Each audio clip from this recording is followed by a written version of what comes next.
আমাদের জীবনে দৈনন্দিন জীবন আর কি, তো রান্নাবান্না সবারই করতে হয়। মেয়েদের তো অবভিয়াসলি করতে হয়। তো সেই রান্নাবান্না নিয়ে আমি আগে তো করি নাই, এখন মানে নিজের থেকেও ইচ্ছে করতেছে, কারণ সবাই এখন কন্টেন্ট ক্রিয়েটর, সবাই কী করতেছে, কন্টেন্ট বানাচ্ছে। তো আমারও ইচ্ছে করতেছে, আমি আমার মতন করে, আমি তো আর প্রফেশনালি এখনও যাই নাই বা এখনও শুরু করছি মাত্র, ওটার জন্য আমি এখনও পারি না। তো ট্রাই করতেছি আর কি, ইনশাল্লাহ আমারও হয়ে যাবে কন্টেন্ট ক্রিয়েটর হিসেবে। হয়তো আমিও একদিন সবার সামনে বলবো আমিও একজন কন্টেন্ট ক্রিয়েটর। অবশ্যই আমি এখন কন্টেন্ট ক্রিয়েটর।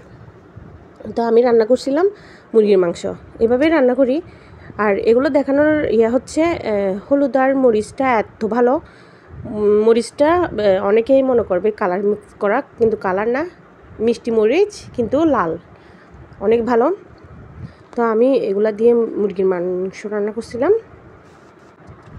আমরা অন্য কিছু টিপস দিতে হলো, মুরগির রান্না করার টিপস তো কাউকে দিতে হয় না, কারণ আমাদের দৈনন্দিন জীবন মানে আমাদের প্রত্যেকজনের ঘরে ঘরে মানে মুরগিটা হচ্ছে ওর বেসিক, মানে সবাই রান্না করে, সবাই খায়, মানে এটা খেতে খেতে সবাই এখন এক পর্যায়ে হচ্ছে হয়ে গেছে, মানে বিরক্ত হয়ে গেছে।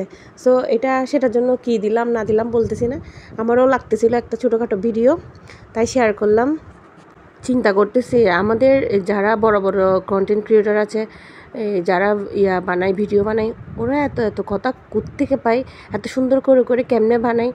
আমি তো 2 মিনিটের একটা ভিডিওতে কি করব ও করে মানে কোনো রকম করে ফেলতে হচ্ছে।